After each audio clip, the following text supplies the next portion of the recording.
Good morning, ladies and gentlemen. This is one of the reasons why on Friday I say, there's only 2 more work days until Monday.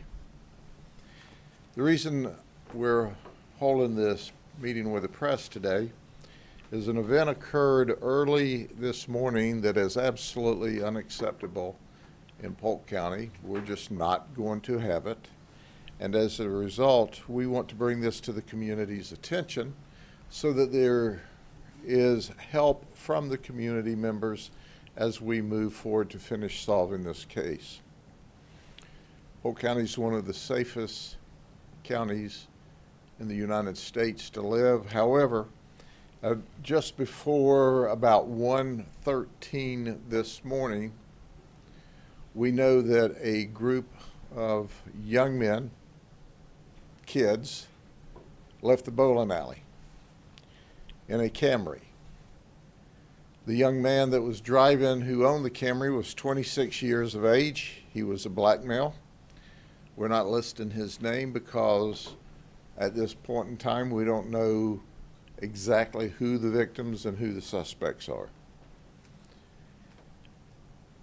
There was 3 other young men with him, a black male 20 years of age, a black male 17 years of age, and a Hispanic male 17 years of age.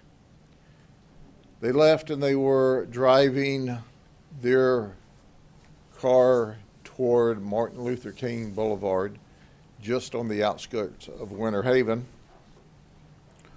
when a dark-colored vehicle pulled up, had been following them, and they were going north on Buckeye Loop, and it loops around into Martin Luther King.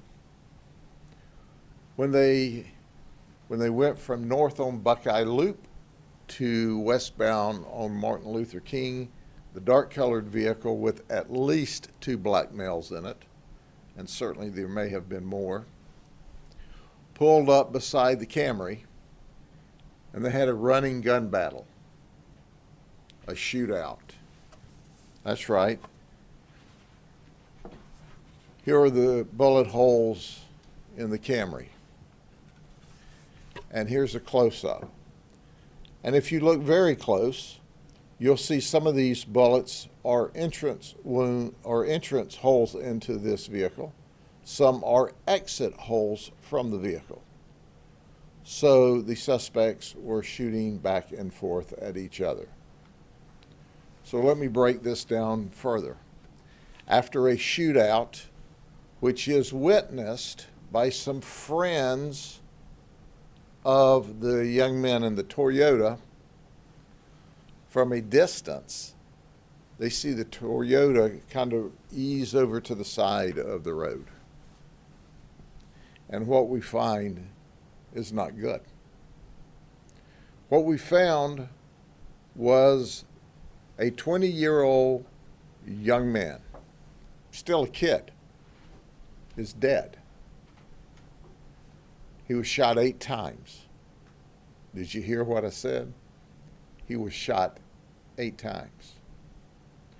The other 3 in the car are in critical condition. The 26-year-old was shot 8 times.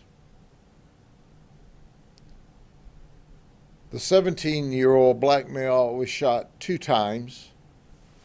The Hispanic male was shot between 7 and 8 times.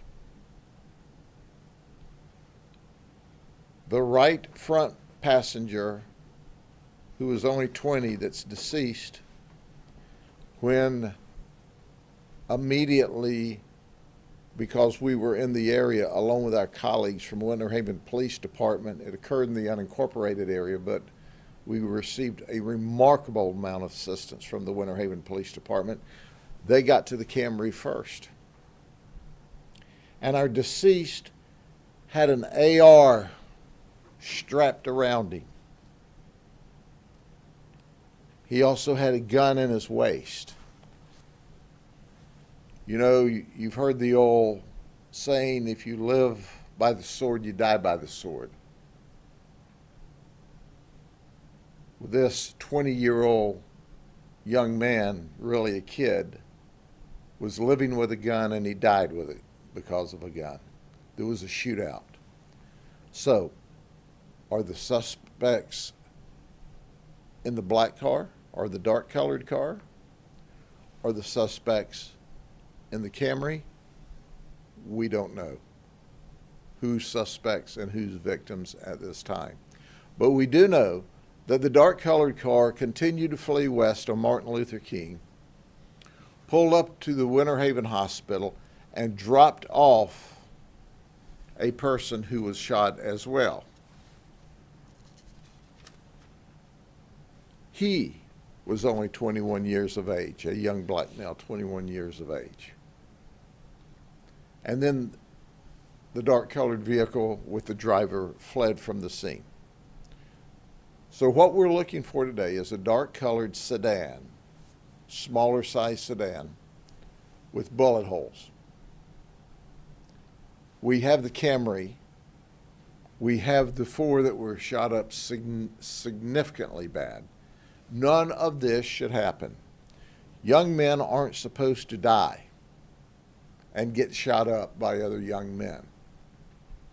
And we're absolutely unequivocally going to investigate this and hold the people that are responsible for this shooting accountable. That's a guarantee. But we need the community's help. Now, we're going to solve this with or without the community. But I want you to know this, that there's a lot of money available through Crime Stoppers. If you give us information, and you don't even have to give us your name, we'll never know who you are. Crime Stoppers is not run by the sheriff's office. It's a private entity. And we'll be able to receive information, and you'll stay anonymous. We do know this, that one of the 17-year-old's parents refused to cooperate. That's a good way to teach your children. If you're truly, your child's a victim, why aren't you cooperating? Why aren't you talking to us? What happened before these 2 vehicles followed each other, ostensibly, what we believe at this time, from the bowling alley? What happened before that? And by the way, what are you doing allowing 2 17-year-old kids out with a 26-year-old at 1:30 in the morning? There's lots of questions to be answered, but I can tell you this, we're going to do everything we can to get justice for the victims and hold the suspects accountable. I will try to take questions, but once again, we're at the 30,000-foot level. We've got detectives and crime scene working around the clock. We've got our folks and our witnesses that are cooperating with us, and we appreciate the ones that are cooperating. We need to know, why did this happen? How did it start? Who was involved? And are there any other people, innocent people, shot? As they were shooting, they were passing very nice neighborhoods, going into another congested area. There was also a little wooded area in the area of the shooting as well. Now, while all of that's occurring, our aviation unit finds a light-colored silver vehicle slinking around in the area. Winter Haven Police jumped that vehicle for us, light it up, it flees, we chase it. 2 guys jump out of the vehicle, and the car is just starting to barely roll after the 2 jump out. So, of course, they run and ultimately catch the 2 that jump from the car. That vehicle then takes off. Unbeknownst to them, everyone didn't jump from it. 45 minutes later, we find it burned up on Avenue G on the other side of Winter Haven. Is it part of the shooting, or did we randomly catch other criminals in the act, and they were just jumping to run from us, and aviation picked them up. When we ran the track to catch the second suspect out of that car, we found a handgun along the way that he discarded. Young black males, all with guns. Is he part of the shooting? Is he part of the retaliation group?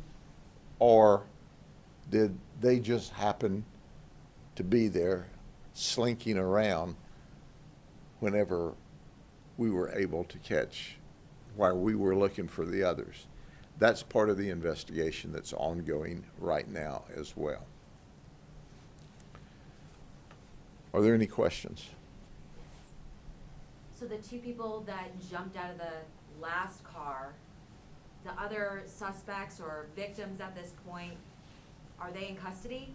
Are they arrested? What's the situation? We have them. What all they're going to be charged with is still to be seen. I mean, it's that early. But yes, we've got the two that fled from the silver vehicle that we don't, and which ultimately burned. Then we've got the silver Camry. All of them are, one's deceased, the others are in critical condition at the hospital. We've got another one that shot at Winter Haven Hospital that came out of the dark colored vehicle. So we have a great deal of information. We know who these folks are. They're from the Winter Haven and Polk County area. They're not strangers to the community. And it's just a matter of time of putting the pieces of the puzzle together, and we'll have it solved. But the community's help can make it happen sooner rather than later. But you've got to understand there were dozens. We're still counting bullet holes. There's dozens of shots fired in the MLK community. In that specific area, how many shell casings have you found so far? We're still counting. We don't know. There's a lot. There is a lot, as you can see from this.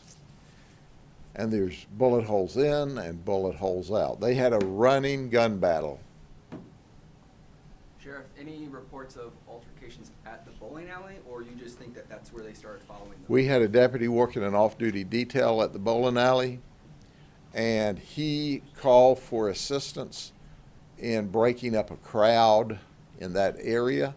No shots fired, no one arrested. It was just an unruly group of people that they broke up in that time frame. Were these two carfuls of people the ones that created the disturbance? Did they flee from the disturbance, or had they left just prior to the disturbance?